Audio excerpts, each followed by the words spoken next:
Hi, I'm Steve Schindler. I'm Katie Wilson-Milne. Welcome to the Art Law Podcast, a monthly podcast exploring the places where art intersects with and interferes with the law. The Art Law Podcast is sponsored by the law firm of Schindler, Cohen & Hockman, LLP, a premier litigation and art law boutique in New York City.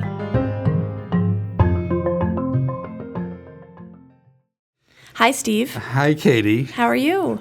I'm well.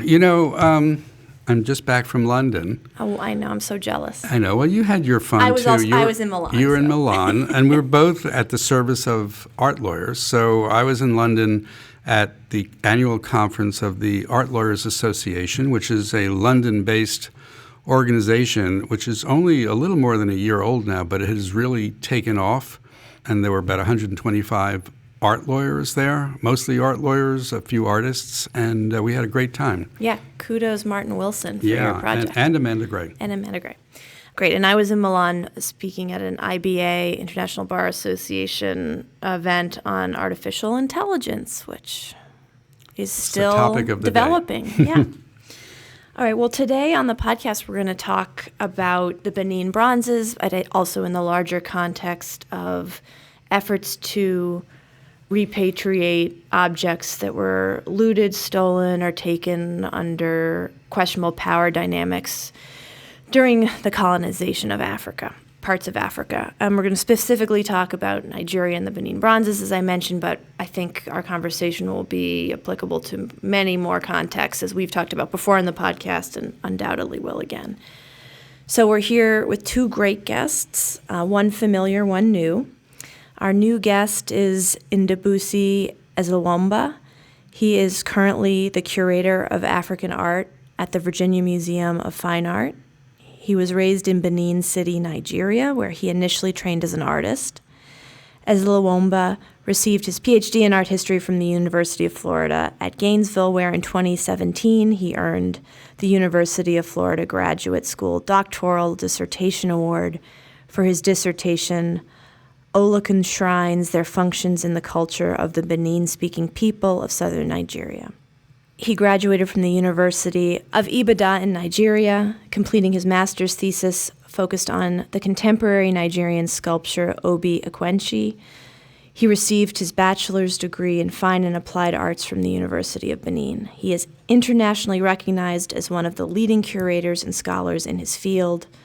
He has contributed to numerous publications, including Black Arts Quarterly, African Arts Journal, Hyperallergic, Routledge Encyclopedia of African Studies, African Artists from 1882 to Now, and Routledge Encyclopedia of Modernism, among others. And he goes by Andy, so that is what we will be calling you during the podcast. Thanks for being here.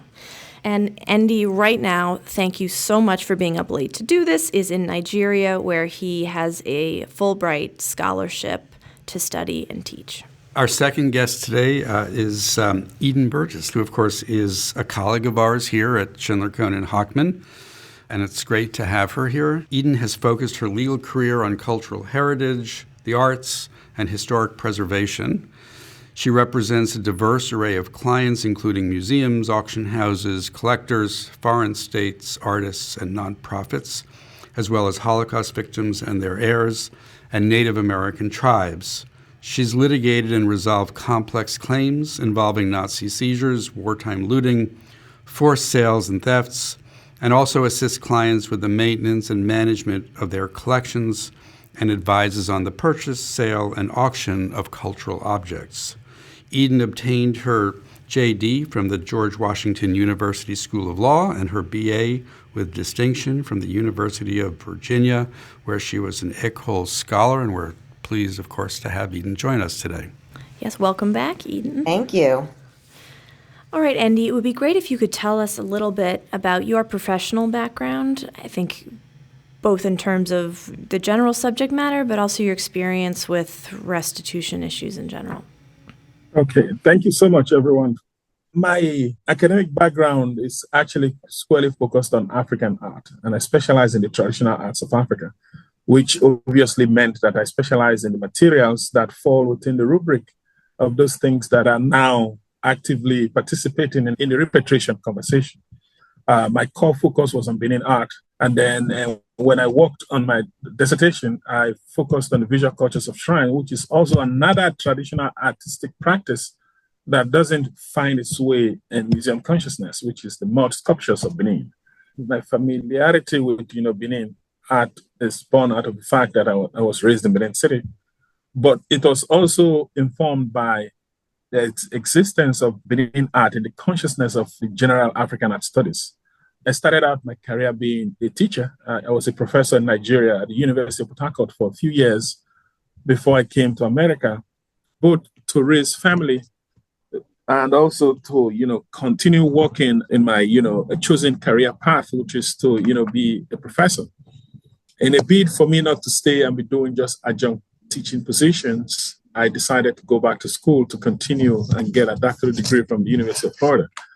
While working on that degree, I found my way into the museum for the first time in 2016. That was also at the museum where I work currently. I was hired at the time as a specialist in African art. Coming to the museum was the first time that I kind of had an experience about how the museum was set up.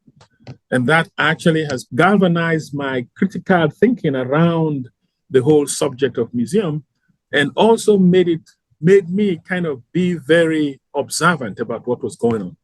So right around the end of 2017, I think, that was when Emmanuel Macron, the young president of France, was doing a tour across West Africa. And that was when he declared that French cultural institutions were going to return all the artifacts that was taken from African country during colonialism. When that came out, I was still working on that project, and my colleagues were very enthusiastic to hear my take when we had a mini kind of conversation about that.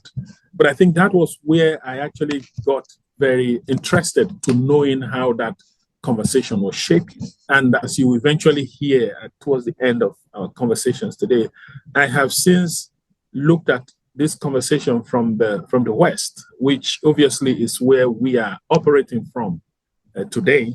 But I've also taken a different call. My artistic brain kind of kicked in, where I had to go back to the source to also sense how folks feel about this whole conversation, because if we continuously perpetuate it from our perspective, from the Western perspective, it may look as if it is us who are playing the devil's advocate. We decide for folks what they think or not. So, right from that 2017 onward, I've been very much interested. And of course, I'm also very biased in my choice of the particular area where I focus on. I focus on Benin art more because of the material. Benin art was made out of permanent material versus many other works that came out from Africa that were made out of organic material that were disintegrate. And if we speak about the cultural significance of the other material, sometimes they don't apply to the Benin material. So it is because of the preciousness of Benin material and how they circulated within the arena of royalty. That was why I thought that is a material that has the bandwidth to, insert all the energies that I can to speak about. And I was fortunate enough to also be a very deep follower of the cultural practices. So it kind of worked out very well for me. And Benin art is also a very important cultural focus when we talk about conversations about repatriation. There are two Benins. Yes, please do clarify. And then if you could also, when you're in your mode of clarifying, talk about the terms repatriation versus restitution, which I think would be helpful to clarify. Okay, so in this case, there are two Benins. There's a Benin that is the country, it's the Republic of Benin. It used to be called Dahomey. So, right around during colonialism, that country used to be called Dahomey. But, after independence, they decided to change their name to Republic of Benin. They are French-speaking African country. While Nigeria as a country was created in 1914 by the colonial administration, when they amalgamated the northern part of that country with the southern part. Prior to 1914, there was no country called Nigeria. So within the forest region of what today is Nigeria was a very powerful kingdom, Benin Kingdom. That Benin Kingdom was the center where a lot of both military and artistic activities took place. Those artistic activities that took place resulted to the material that we talk about today that is called the Benin Bronzes. So that little forest kingdom is Benin. When the Nigerian nation state was formed, Benin now was reduced to its very small, tiny city within the state of Edo State in present-day Nigeria. That is how we distinguish them. But the country Benin and the Benin City is the same spelling. But just that when you are reading them, you will see that one of them say Republic of Benin. That is the country. Then the other one will say Benin City. When we talk about the Benin Bronzes, we're talking about not, which we'll get more into, not bronze works, but we're talking about a collection of objects that are from Benin City, located in modern-day Nigeria, not a place located in modern-day Republic of Benin. That's very correct, yes. And also, just like the Republic of Benin is French-speaking, while Benin City is English-speaking because of our colonial experiences. Nigeria was colonized by Britain, but Benin Republic, or Dahomey, was colonized by the French. And I think my understanding of restitution is more, well, it actually means to return, return stuff. And then returning something could be something that was stolen, or it could be something that was taken by force. Well, different kinds of ways that, things were removed from somewhere. So when you say a repatriation, you are actually returning those things that was looted. Reparation, to my understanding, is a kind of payment that you give as probably a token for something that probably was looted or something. So the U.S. legal perspective, repatriation, as Andy said, is returning something, but it is exclusively for a foreign sovereign or a Native American tribe. It's basically sovereign to sovereign. Restitution is different from reparations. Reparations, again, as Andy was saying, is about trying to make up for some past wrongs with an alternative form like money or things like that.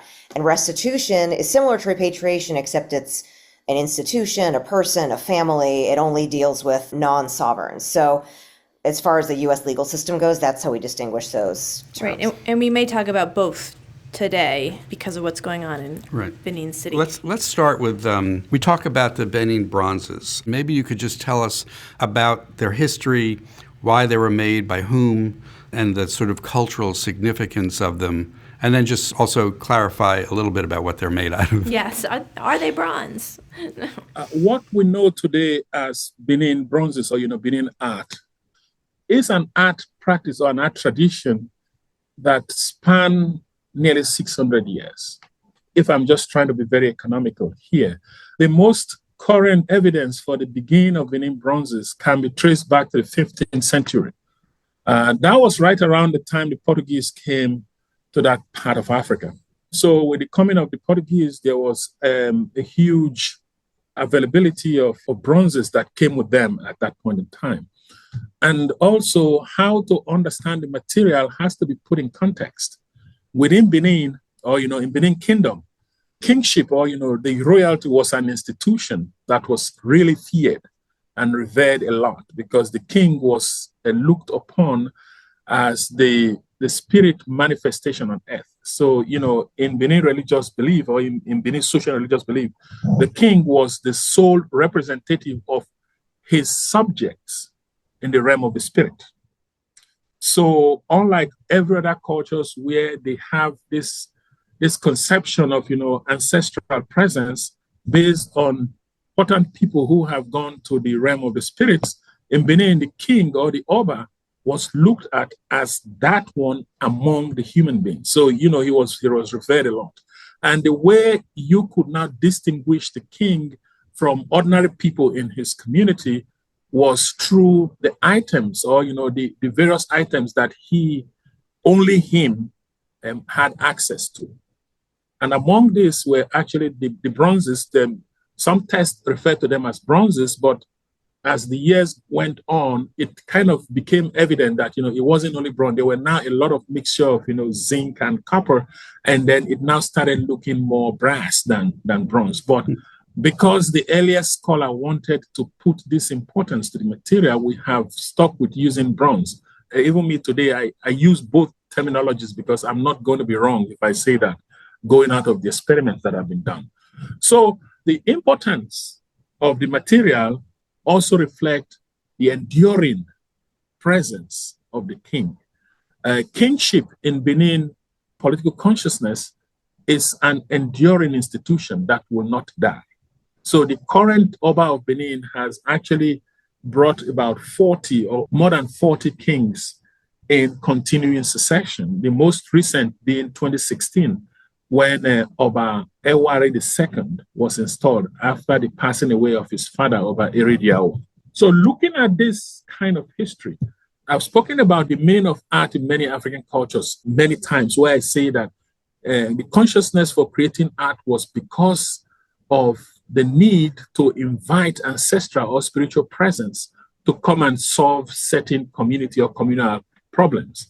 At the end of the service of that invited spiritual entity, the object will eventually live a life whereby they will be discarded and they will disintegrate and melt away.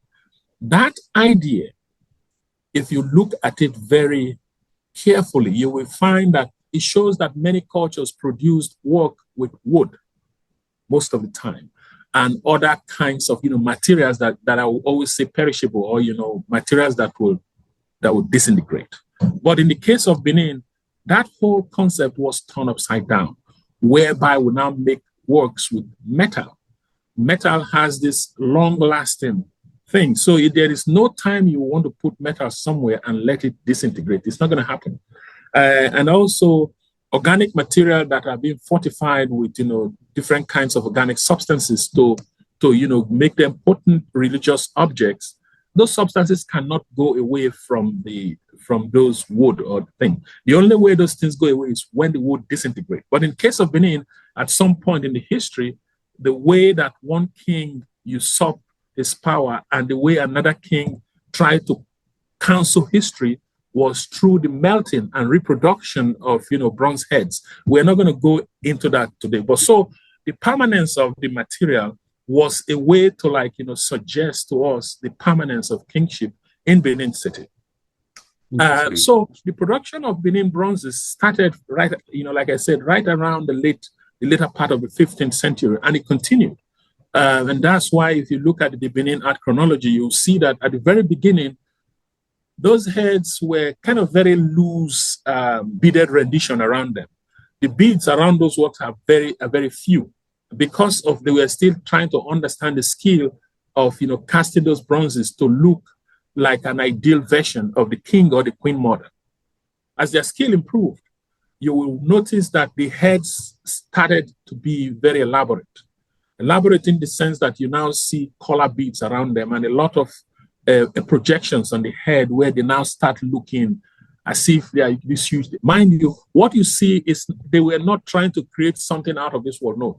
Ideally, when the king goes out for any social function, they are dressed that way, heavily beaded with different kinds of beaded material over and over again. And somebody has, in the record, they say that a social outfit that the Oba puts or the king puts on his body to go out for any social function weighs up to 500 pounds sometimes. That's why it's very rare for you to see the king standing. He usually sit down in every event that he goes to attend. So this artwork continuously look at or mimic what an ideal king looks. And then each of those works were made to decorate the altar, royal altars. So when a new king is installed, the craftspeople that made these bronzes were called upon to create idealized head of the departed king to adorn the altar of the current king.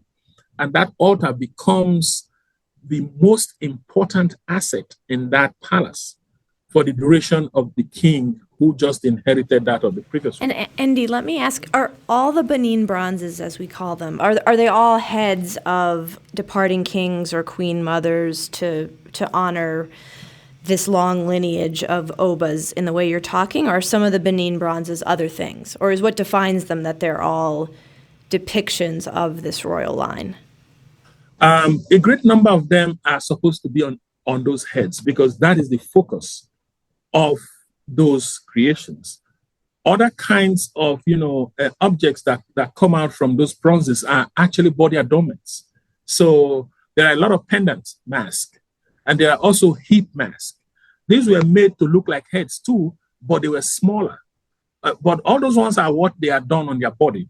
There are also some objects that were decorative, like, leopards. And then there were a lot of plaques, like what you see in the British Museum. There are a lot of plaques that were, kind of displayed there in huge number. So some people thought those plaques played a huge part in those ancestral altars. They don't. The plaques were actually decorative pieces that decorated the palace of the king in time past. So there were any number of, objects that were created using that particular material. And mind you, Benin did not only produce bronzes. There were ivories. Because in time past, every elephant killed in Benin Kingdom, one of the tusks belonged to the king. Anybody that killed an elephant in any part of the kingdom at that time, they bring one tusk back to the king. So that is why you see when they finished making those bronze heads, they had to carve ivory tusks that stand from the gaping hole on the head of those metal head that has been created. Those tusks goes up. And if you look at the iconography in those tusks, they are always speaking about different kinds of things going on within the royal sphere. That is where you will understand the importance of the king. The most important being that he's able to take life. If he has the final say for somebody to either live or die in any case, in any adjudication matter that popped up in the kingdom in time past. I just had one question I wanted to just ask you about, and we've been talking about the people who created these works. And could you just talk a little bit about who they were? I mean, we've been talking about them kind of abstractly as they, but clearly there were a lot of people who were subjects of the kingdom and made all these works. Made all the works. And what do we know, if anything, about them? Okay, yeah. So the focus of Benin socio-political existence revolved around the Palace of the King. And the Palace of the King was a very expansive kind of complex that accommodated a lot of different kinds of things. So, within that extensive palace complex had different kinds of artisans. Within them, they have the Ibiwis that actually made beads for the king. And the people that were involved with making these bronzes were called the Igunero. So the Igun is a family, or, is a section within the extensive palace structure that made bronzes for the king. And that's why we say in Benin, it was just the Oba that patronized them.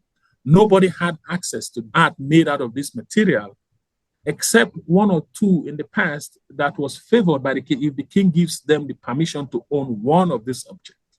And then a few of these objects were actually given as royal exchanges during the time that they had this very favorable relationship with Portugal. They remain until today at a street in Benin City called Igun Street. That street has been converted to a World Heritage Site. So their job within that extensive palace complex in time past was just to continuously make these things to adorn the palace of the king. All the palaces of the dukes of the various vassal cities or towns that were occupied by the Benin people. So, they were like a production machine that kept making these things for the king. And that was why you see that. How did they come to work in the palace? Was it families that, for generations had made artisans who had made the same materials? Or how did it come to be that they worked in that capacity? Yeah, that is actually family-centered. So, if you go to Igun Street today, you will ask for the Eden Igun, that is the head of the Guild of Bronze Casters. That is the title. And then just like the kingship has this very single line, running from the 11th century until today, the Guild of Bronze Casters has the family that the responsibility was placed on. So, he also oversees other bronze casters within that guild. Everybody cannot go and meet the king individually. They have to go through one person. So that Inanigu, or the elder, or the oldest person within that guild, now becomes that link person to create these beautiful things that goes to the king. Right. Of course, today those have changed, but that was what it was in time past.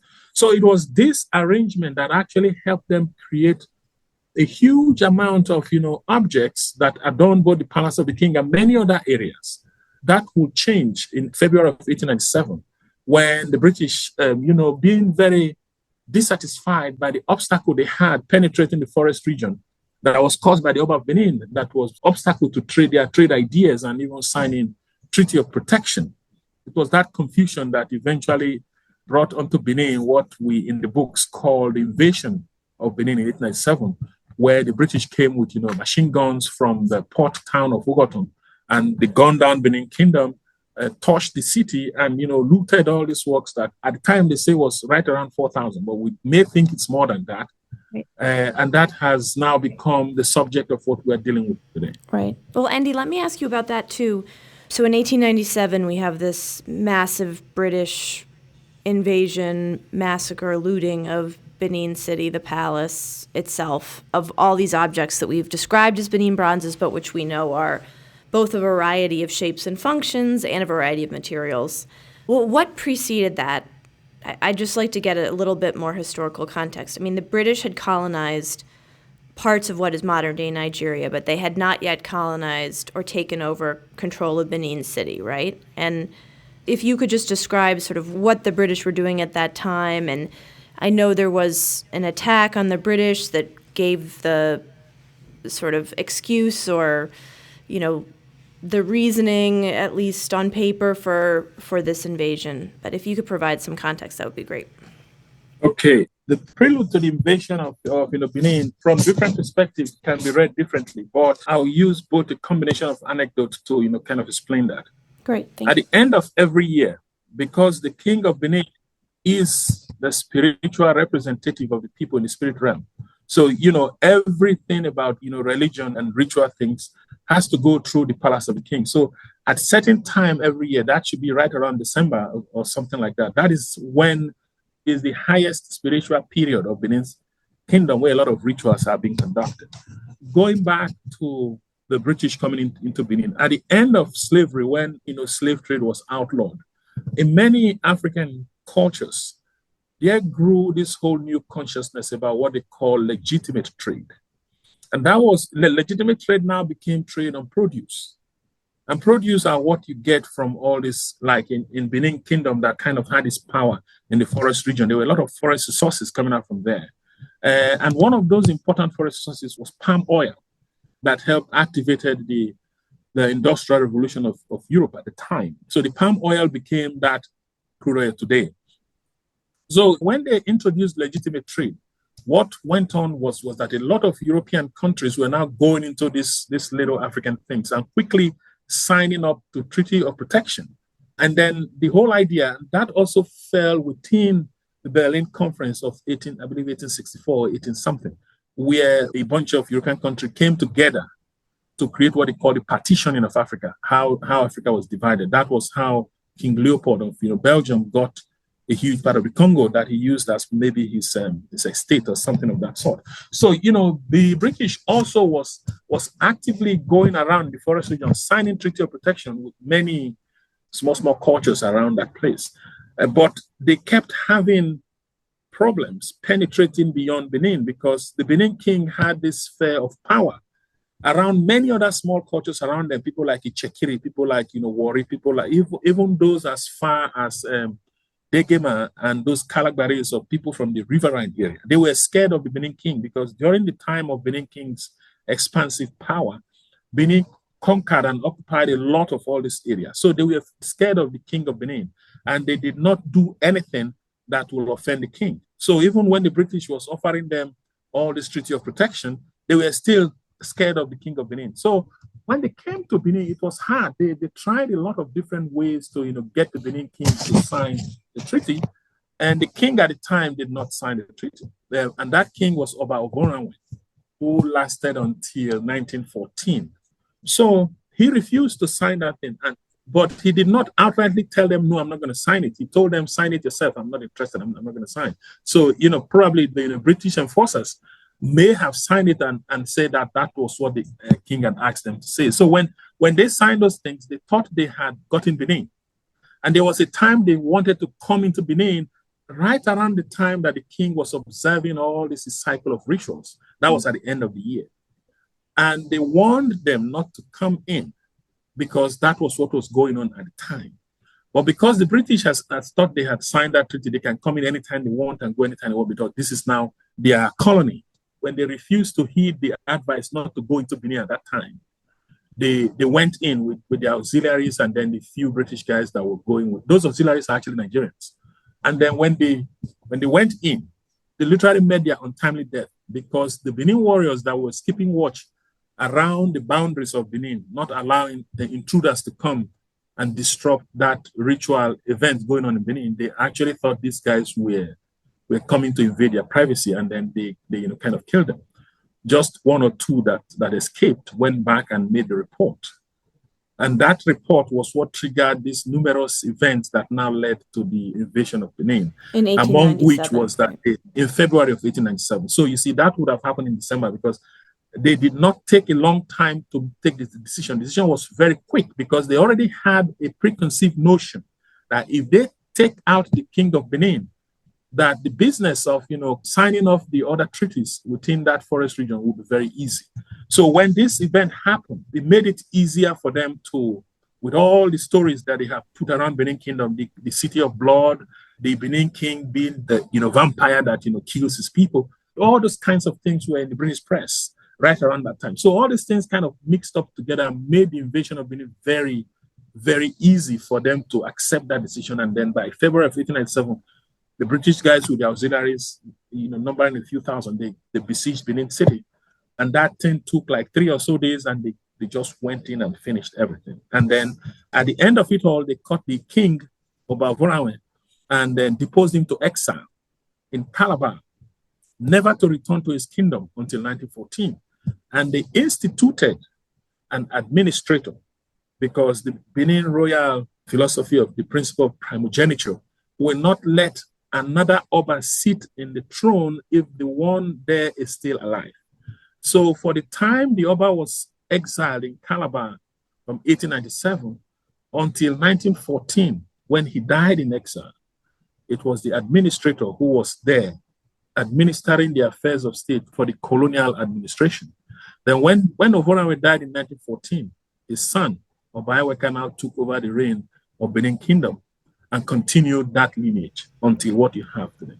That's very helpful, Andy. So obviously, the looting of the Benin, what we call the Benin Bronzes, is only one small part of this history, and we do not mean to imply that that was the most important or the only aspect of this pillaging or this invasion in 1897 or everything that surrounded that. But I do want to shift to talking about these objects because that's why we're here, and that's your expertise and Eden's and what we're interested in. So the British loot, at least 4,000 objects during this 1897 invasion of Benin City. And our listeners will know that where this ends up is that we have these Benin Bronzes in all the major quote-unquote universal or encyclopedic institutions in the West, mostly in Europe, but also in the United States, the Metropolitan Museum, other museums in the United States.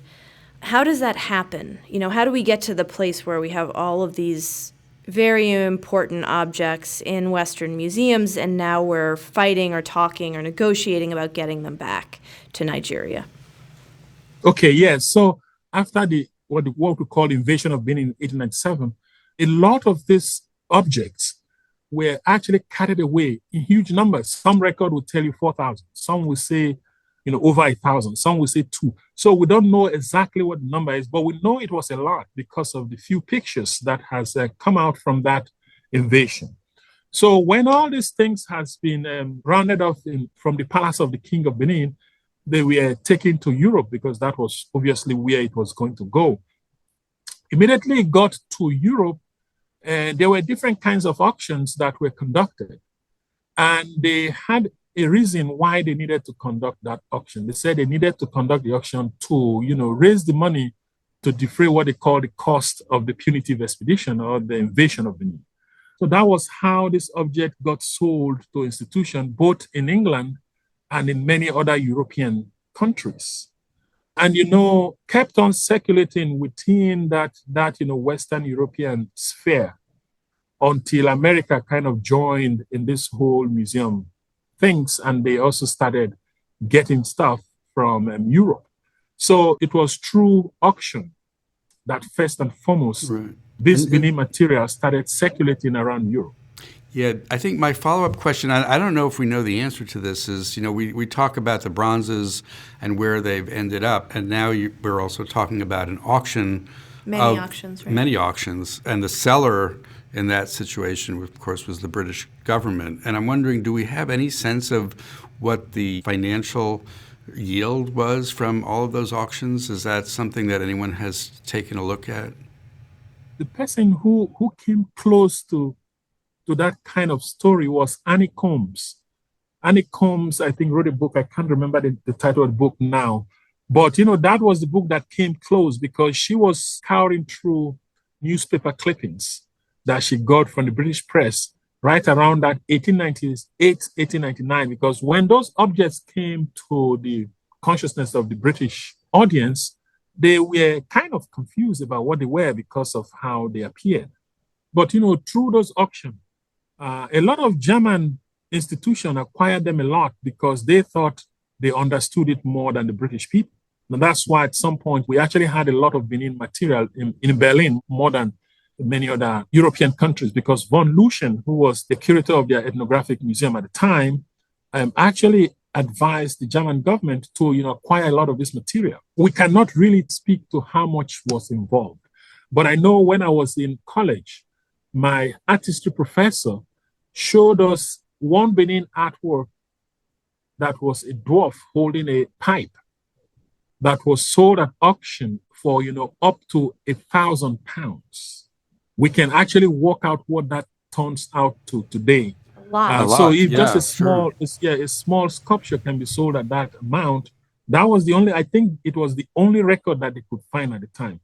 That has never been my focus. So I probably... Right. Yeah. But even that anecdote is incredible. And, I'm thinking about Berlin and obviously the objects that ended up in France and I assume, much later in America as they retraded. But it's very interesting to me that these objects were so desirable immediately upon being looted. What was the context in Europe for people wanting these objects and finding them valuable? In a way, that's impressive, and it seems positive in the sense that they were being valued as important works of world culture and they were desirable. But I'm also suspicious and confused about the context in which they were snapped up so quickly and at such perhaps high prices. So do you have a sense of that? Why they were so popular?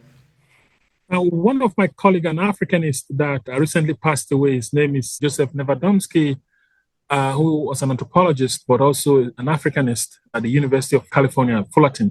He wrote a very extensive text as to why the material became very important. First and foremost, the technique that the craft people used in creating those works was the Sarpedieu casting technique. This is a very sophisticated casting technique.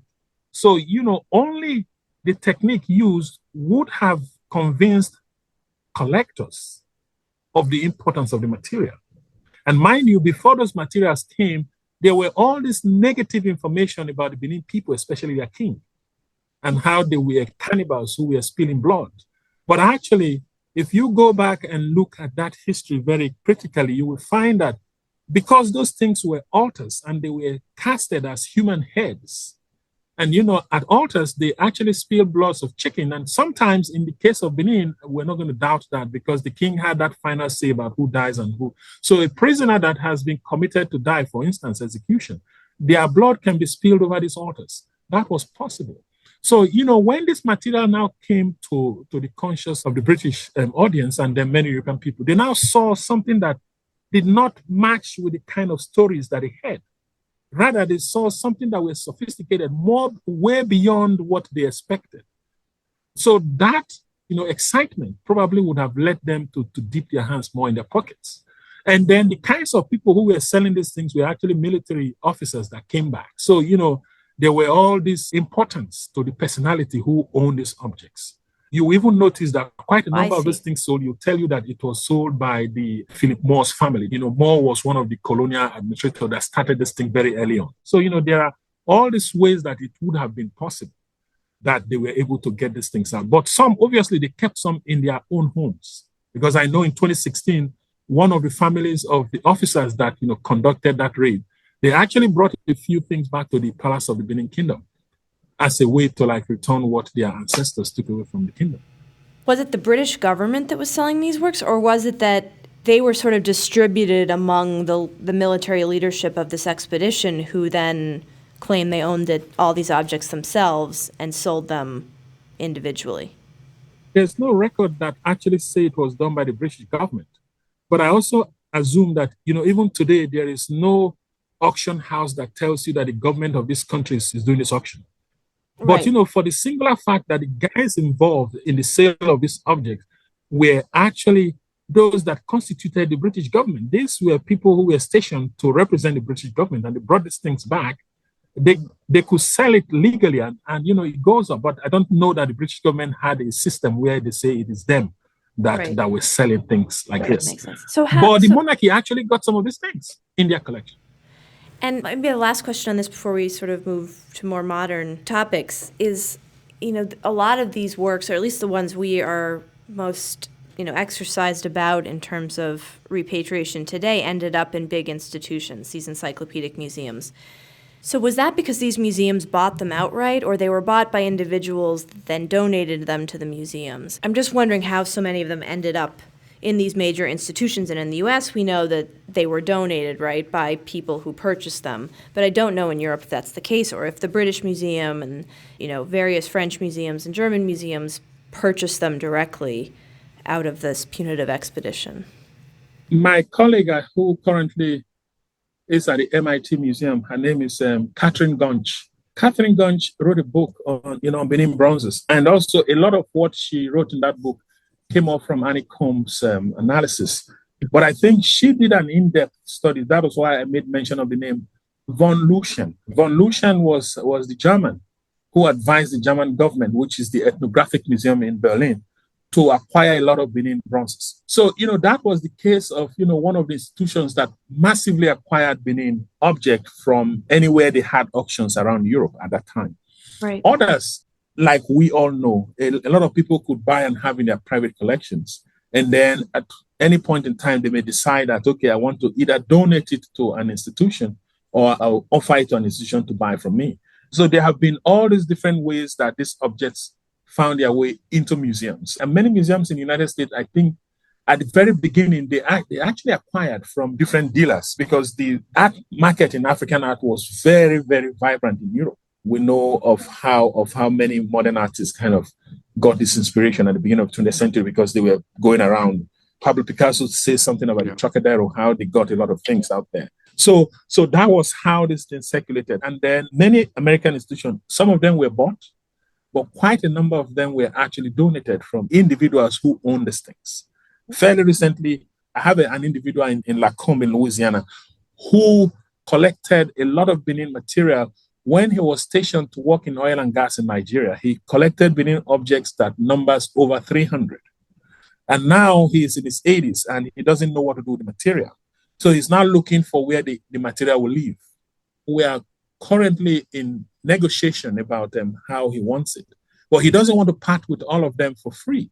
He say if we can acquire some so that he can have some money. So these are all different ways that, objects found their way into museums. So, we cannot really pinpoint and say all of them were bought. I don't think so. Some were donated.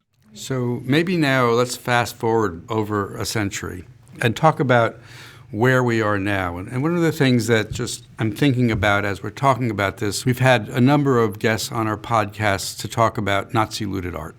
And we know that after the Second World War, there were thousands, tens of thousands of works of art and objects that had been looted by the Nazis. And some of them were found and repatriated by the Allied forces, by the so-called monuments men.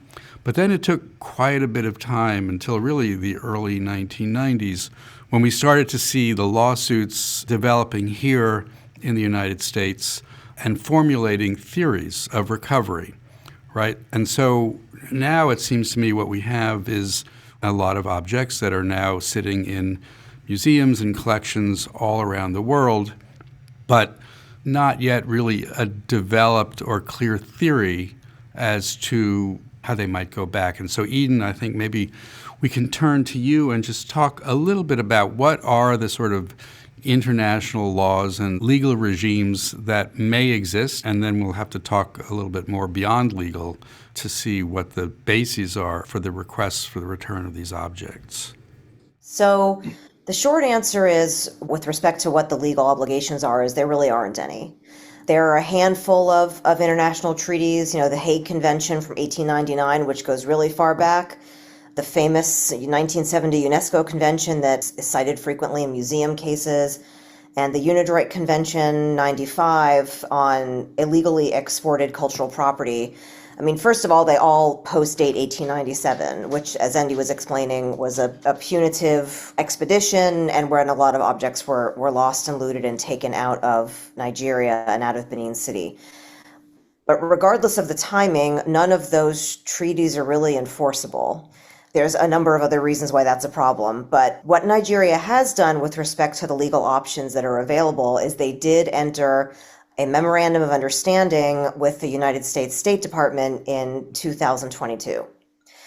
Now, those MOUs under the Cultural Property Implementation Act, the CPIA, are not retroactive. So the list of materials that are protected by that MOU does include Benin Bronzes of various types. But because it's not retroactive, it only deals with things moving forward, right? So if there's an attempted import now of Benin Bronzes that don't appear to have the proper paperwork, or say they're from Switzerland or something like that, that's when the State Department and the Border Patrol has to step in. But the things that are already here are not impacted by that. But I will say, I think it's a great step for Nigeria to have done that. It's an opaque process that takes a long time and is unnecessarily secretive, in my opinion. It took a lot of work, I'm sure, for them to get to that point. So hopefully that's the beginning of a longer-term relationship on cultural objects. Can I just press one more point, which I just want to go back again to try to differentiate this in some way from Nazi-looted art, what we've talked about, because there we had a situation where a government and officials of government stole objects from a whole lot of people, and then years and years went by, and eventually lawsuits were brought here in the United States by the heirs of those individuals to recover those stolen objects. So what makes the situation of this invasion in 1897 and the taking of all of these objects from the Oba by the British troops, what makes that different legally? Right. Well, a lot of the legal arguments that are used in the Nazi-looted art cases could also be used in the Nigerian cases, in these Benin Bronze cases.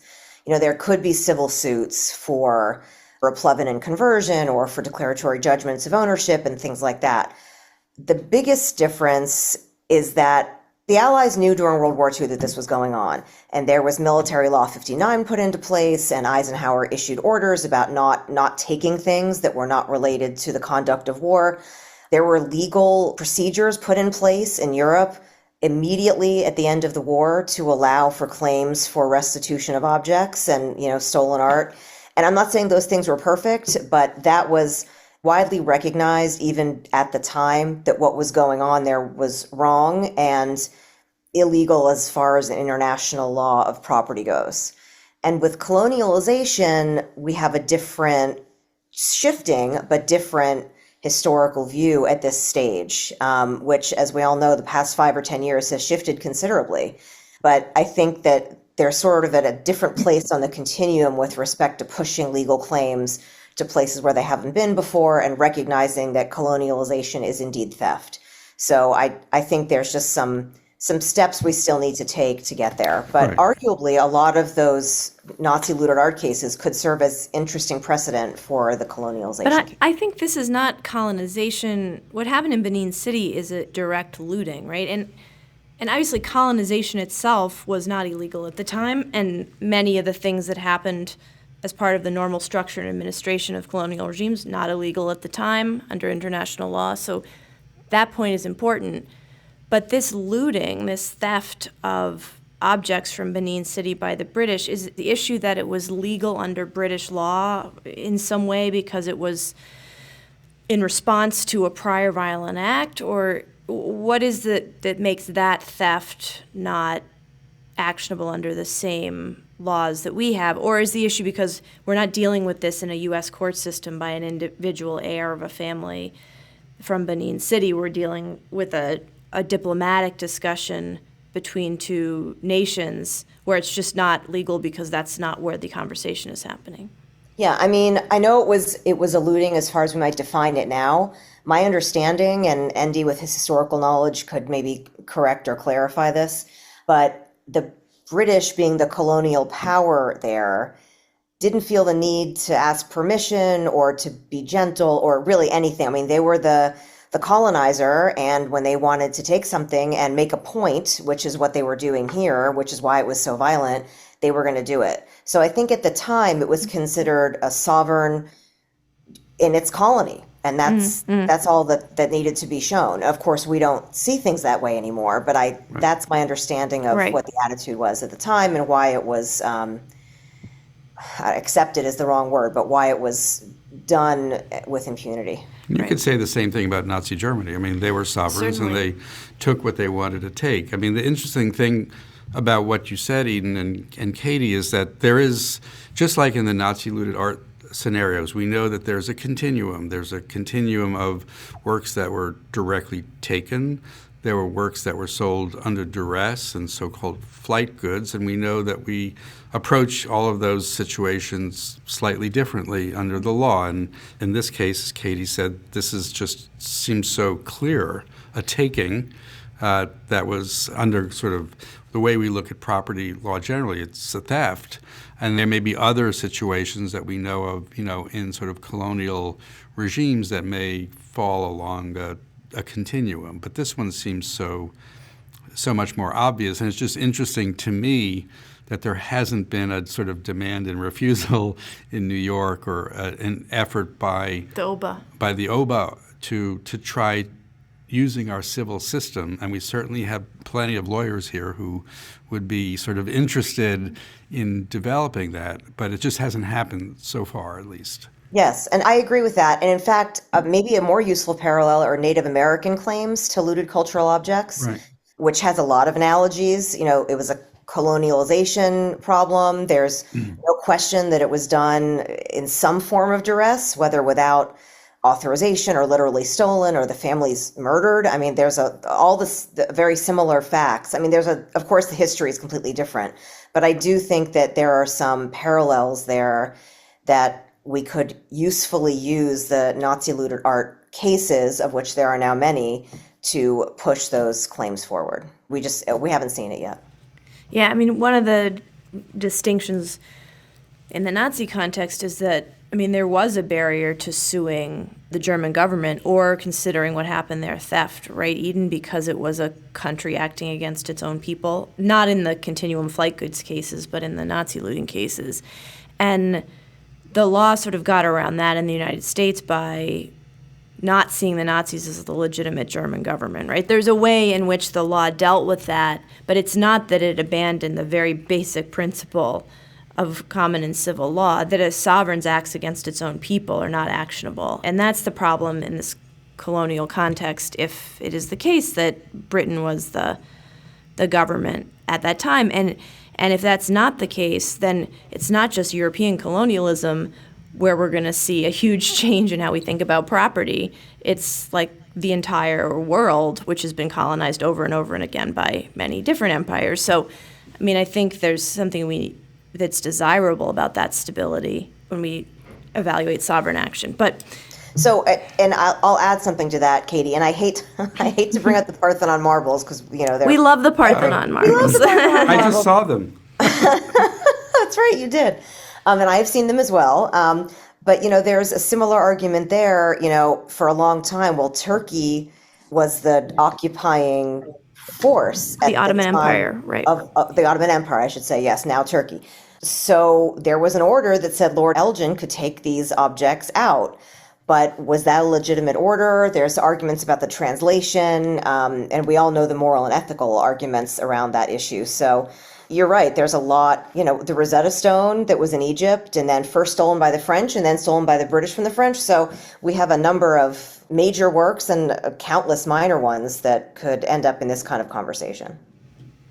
Right. One thing we had been talking about, Andy, was this difference between, well, basically who's asking for these works back? Because this conversation from our lawyerly policy perspective really stems from the premise that someone's asking for these works to go back to their country of origin, which is problematic because none of these countries were in place, at the time, but, the people of origin perhaps. And who is asking? And I'm just curious your perspective on what people in Nigeria, more specifically Benin City, how they're feeling about these objects today, and who is making the requests that they come back and to where?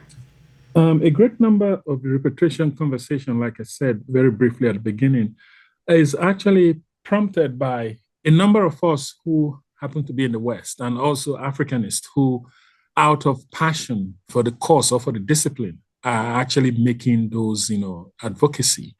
And so you want to say that a lot of us out in the West here, we are the ones kind of, drawing that awareness, or making that noise for the whole thing about repatriation to be heard, and much loudly as well. It has been ongoing like this for a good amount of time. And I think there was some few years ago, where the first time I got to know Eden, and I believe some other of her colleagues, that was when I kind of paid attention a little bit to know how folks feel about these things from back home. There's always going to be this whole mixed feeling, because why? There are obviously a bunch of scholars back in Nigeria, for instance, and they take cognizance of the conversation out here.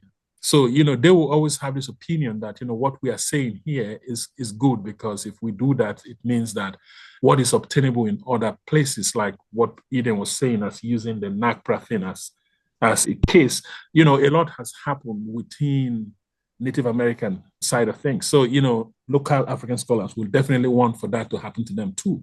But, we have not really seen a clear case of the Nigerian government requesting for anything. Some time ago, when I heard that an auction was stopped by the Nigerian representative, I later found out that that was not the truth. Who stopped that auction was actually a European curator who happened to be in this country at the time. And then she impersonated herself as if she was a representative of the Nigerian government, and then the auction was stopped. And up until today, that auction never concluded. The closest we have heard, and that is the one I know for sure, was in 1997, when I was still in college. The father of the current king of Benin, during the celebration of the centenary of invasion of Benin Kingdom by the British, read this 1 hour-long speech that he had. And then at some point within that speech, he kept making reference to Benin Ada, who was looted. And he made an advocacy then, which obviously is the closest that I've come to see or hear, that, they want those works to come back because that was the codex of their history. But he was also quick to, add to that his speech that, even though they want them back, they don't want all of them to come back. That, some should remain out there as an outlier to show the world what Benin artists, or what I call craft people, were able to do or create during that time. That is the closest I've come to hear. Besides that, every other thing we do are what we think we should do, what is moral. And even I've also jumped in the bandwagon and say, rather than American institutions sit by the fence and say, we were not part of colonialism. I became actively monitoring what was going on in Europe when that group that eventually started working with the Benin people to build the museum that is currently under construction. I participated to make sure those happen.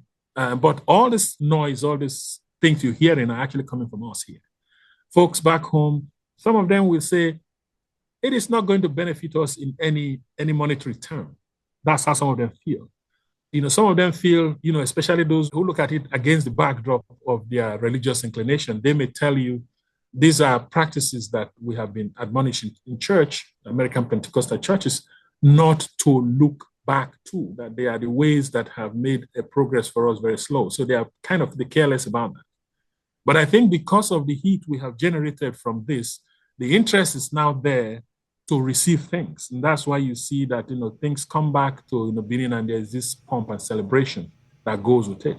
But Andy, I have to ask, I think this is such an important point, but who's telling the story about what people in what was the Benin Kingdom want? It's people who are not there, is what you're saying, which seems right to me. And I think that's really interesting, right? That we in the West, or some people in the West, have created a moral and ethical imperative based on what is right for people living in these African countries.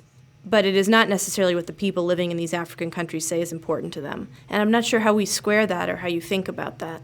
Steve and I talked before on the podcast in cases where countries are very actively demanding works back, that there is a mismatch between the historical origins of an object and its cultural significance at the time of creation and the modern nation state that is now going to get it, right? That our modern world, like as shaped by nationalism and the governments that are in place today that might not have even been in place 5 years ago, are going to get these objects and own them and get to decide who can see them and how they're used and how they're going to be resourced. And it's not clear that that's how ownership works, even on an ethical level, right? That, an object created thousands of years ago now belongs to the modern state of Italy, right? Or Egypt. Or Turkey. Like, I'm not sure there's a real basis for that. And it seems like maybe that's the case. I mean, we know it's the case, certainly in Africa, it just hasn't been tested in the same way. I don't know if you have thoughts about that. You're alluding to it, this idea that, let's say someone on the ground is asking for it back. Is it the government of Nigeria? Is it the current Oba, who is, a monarch in an old form of government control? Who is the person, who is the entity that gets these objects back? And then is there a moral or ethical question about how those are used and who can see them and what people are represented by those objects? Yeah, I was the one that first said that if Benin art object goes back to the King of Benin and they put in their original context, nobody will have access to it. And a lot of our advocacy is to make sure that the object becomes accessible to a great number of people, because now these have become objects that people are writing dissertation out of, not one, not two, a lot. So if we go back to that old style, it's not going to work. And then if we go back and say we're giving it back to Nigeria, a country that was formed in 1914, are we doing the right thing? Let us assume that present day political bureaucracy, Nigeria has a tiered system of government, the federal, the state, the local government. And then where the Oba of Benin belongs is the fourth tier, which is the traditional rulers' council. That's the number 4. But to show you how confused the whole polity is, the government of Muhammadu Buhari that left before this new guy came to power wrote a gazette that gave the power to receive object coming from abroad to the Oba of Benin. No matter how you want to look at it, to me, that was a political move because the Oba of Benin aligned with the ruling party. And they also don't like the state government, who is supposed to be the rightful person receiving something on behalf of Benin City, because Benin City is under Edo State. But that never happened. Okay, let us even assume that you ignore the state government. The local government authority, which is the local, Oredo, where Benin City is situated, should have been responsible for that reception of object coming back. But they wanted to go back to, Benin Kingdom. A lot of my Nigerian colleagues, scholars like myself, they have actually lashed out at me that why am I saying that it should be accessible to everybody? Very simple. Art is a universal language. It's not made for just one person's consumption. If the father of the current king was smart enough to know that and advocated for some of the looted objects to come back and not all, he was wise enough to know that. And I don't think there's anything wrong in doing it. And then this has frustrated the idea of a very lofty museum project that was coming on. Because of this confusion, we now hear that the Oba wants to build a royal museum. Meanwhile, the state government is building the Museum of West African Art within Benin City. Right, they're actually building it, right? Yeah, and the Palace of the King wants to be the royal museum. And you ask him, what is the whole idea of that royal museum? It's for nothing. It's just purely politics. They want to see how much they can make out from it. Because the government, using an independent body, created the Legacy Restoration Trust to generate money to build that museum. What that chief told me, when money is involved, there's going to be chaos, there's going to be confusion, because who will you leave that kind of money to? The Oba of Benin started from the premise that the Legacy Trust has raked in hundreds of millions of dollars. Why was he not told that nobody should collect money on behalf of the Benin people? These are all confusions. It goes on and on and on. Andy, can I ask you, I'm playing devil's advocate because I think it's important to tease out the various positions on this, so take that as you want. But if it's important to you, and it is important, that these works be accessible to the public, what is the ethical or moral argument for removing them from the world's big encyclopedic museums where arguably the most people in the world go and see them? One very important case scenario. In 2007, I was living in England at the time, and Barbara Frankensteiner, who was the curator at the museum in Vienna in Austria at the time, currently she's the director of the museum in Hamburg, she organized one of the most comprehensive exhibitions of Benin art that has ever been done. The opening of that exhibition was in Austria. After Austria, the next venue became Berlin. After Berlin, the next venue became the Quai Branly Museum in Paris. After Paris, the exhibition crossed the Atlantic and came to Chicago. From Chicago, the exhibition went down and went back to Europe. Africa is there, no venue for them. And then me, I was living in England. I wasn't given a visa to go see the exhibition in Vienna in Austria, even though I lived in Europe because I had a Nigerian passport at the time. Until I got to England, I never saw any of Benin artwork in their real physical form. I only read them in books. I saw the pictures in books. I never met them. Until I got to East Anglia at the University of East Anglia the first time, that was when I saw some. And then I went to the British Museum. So a lot of folks would tell you that to even go and assess it, sometimes it's difficult because they cannot get a visa to go. So a lot of this have mounted in the past, which to a large extent is a very valid argument for why they needed to come back. When the Smithsonian took down all their Benin material and said they were returning it, of the 29, they have returned like 21. The remainder 8 is kept there in trust for the Benin people. I've also said that since Benin art was looted and sold around the world, the name of the art has never changed to European art. It has never changed to German art, never changed to American art. We still buy them from the auction market, we still buy them from art dealers, we still call them, we buy them as Benin art. It is still the property of the Benin people from any way you want to look at it. But all these things attached to personal ownership, if it goes back to the way it would have been owned, nobody will have access to that. Right. Is that what we are pursuing? That's probably right. I mean, that's the question, right? And I think it's sometimes these arguments, especially in the West, as you pointed out, are so black and white, and they're being made by people who have no stake and actually aren't that interested in what people in origin countries really think, or if they care at all, or if they've even heard of these objects. And so I think that is really interesting that, are some people fighting for something that will result in nobody seeing them? And is that better or worse?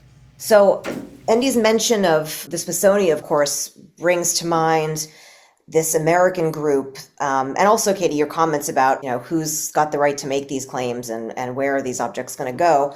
There was a lawsuit filed by the Restitution Study Group, which purports to represent ancestors of slaves who were sold by the Oba to slave traders, decades ago. So they do, Steve, as you mentioned, they did try to draw an analogy between Nazi looting claims, particularly like gold teeth and things that were sort of reusable in some other form. The Nazis also stole some church bells that they melted down into ammunition. So, things like that. Now, that was not a successful claim. The Supreme Court actually recently denied their petition for cert. They had already lost in DC and in the DC circuit. So their argument is if Germany was forced to pay reparations for those kinds of losses, why shouldn't the royal family of Nigeria? And there's a lot of answers to that question. And frankly, the legal decisions were really more about what we would call technicalities. What is the Smithsonian's authority? What is the binding nature of their shared stewardship and ethical return policy and things of that nature? But that's sort of an initial foray into that area. I don't know if it was the best test case, considering the plaintiff was U.S. based, right. But it certainly introduced a new idea to the conversation. Right. Yeah, and I think it's not the legal claims weren't great, but the Restitution Study Group is making a broader point that is not on people's radar, which is that the powerful monarchies that remained in Africa profited from the slave trade, right? Like they were not enslaved. They remained there because they made a lot of money selling people into slavery, their own people. And that wealth continues today, just like wealth begets wealth and all over the world. And now, as Andy pointed out, in Nigeria, there's a dispute between whether, the government of Germany, France, and, many other countries in Europe are going to be giving these objects back to the Oba or the government of Nigeria.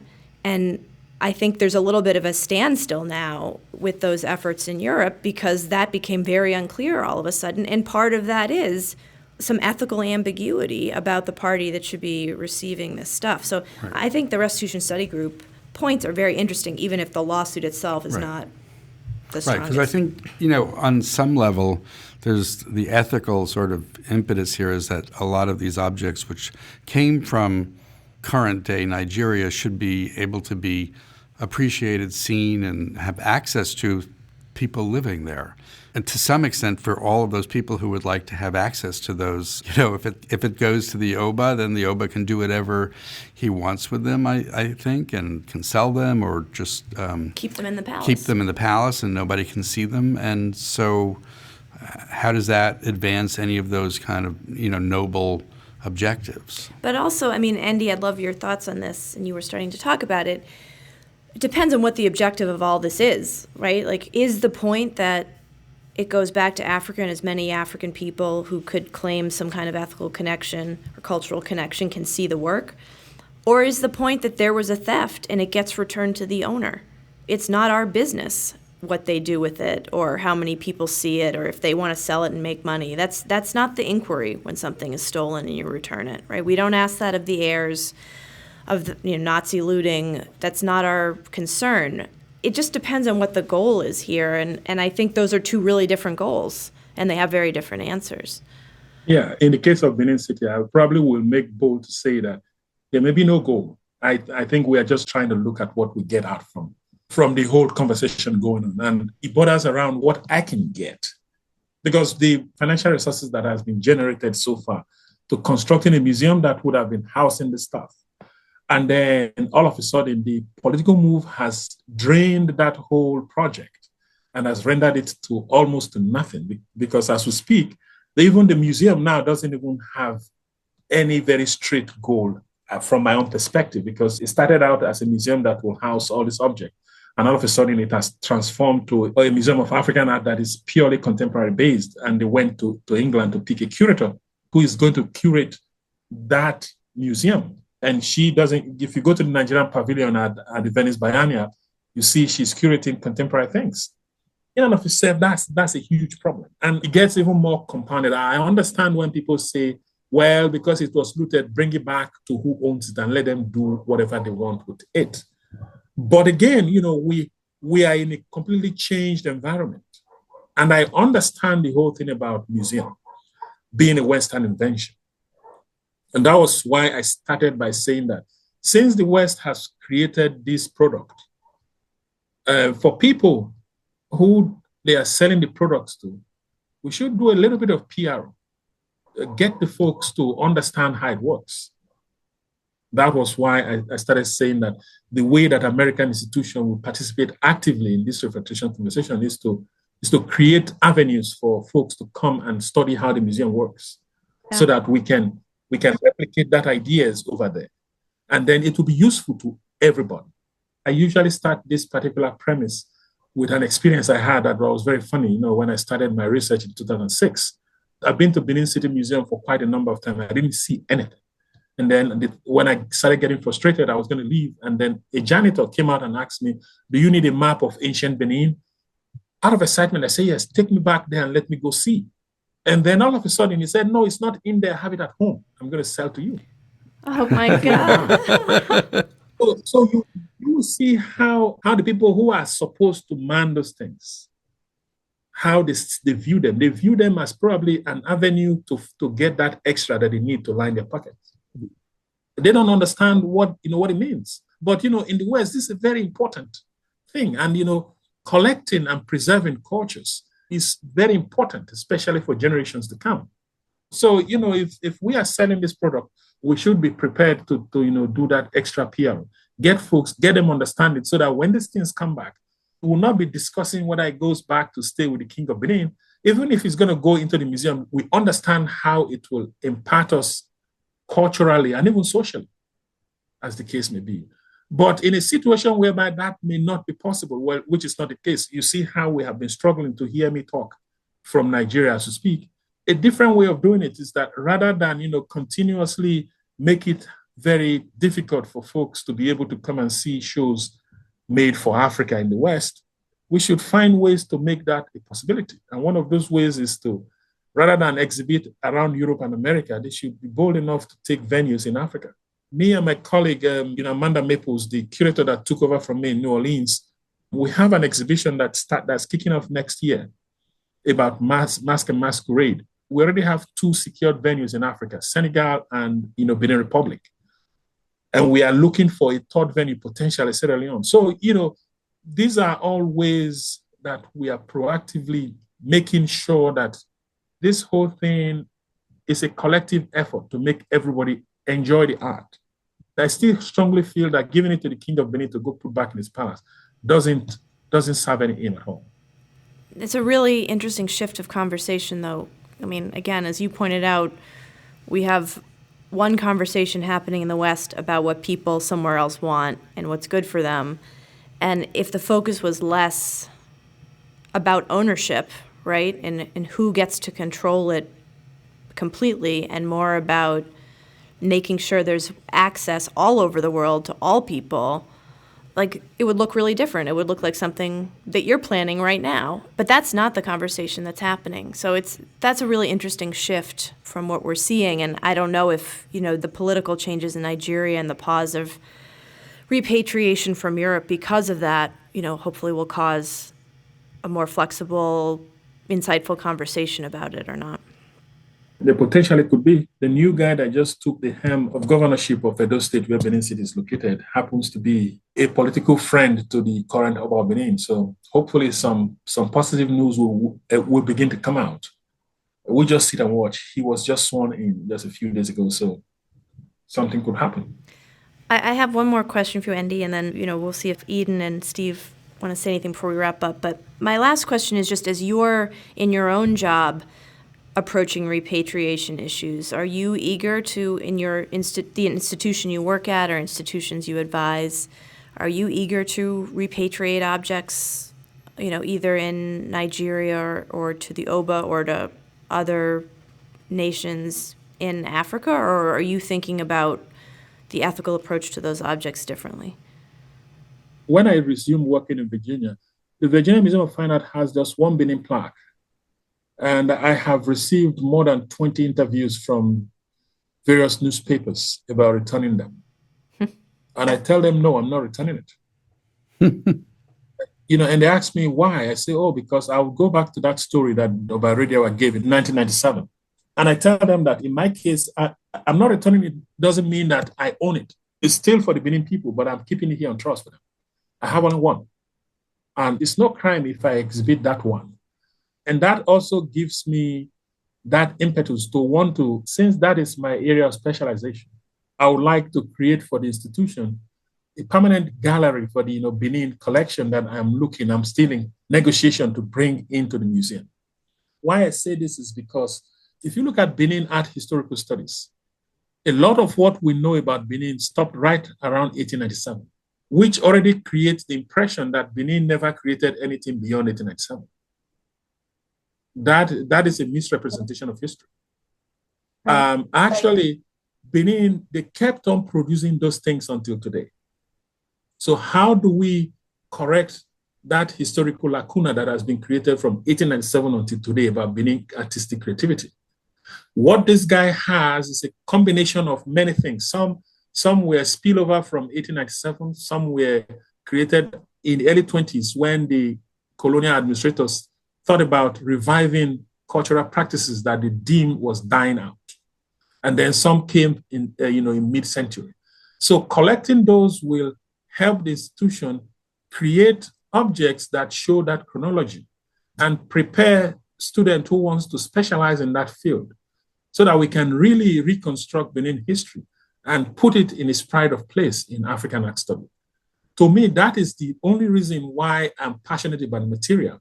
And that's why I feel those institutions that doesn't have a lot of it. You know, if you go to the British Museum, for instance, you see plaques lined like in 3 or 4 columns, and they are all plaques everywhere.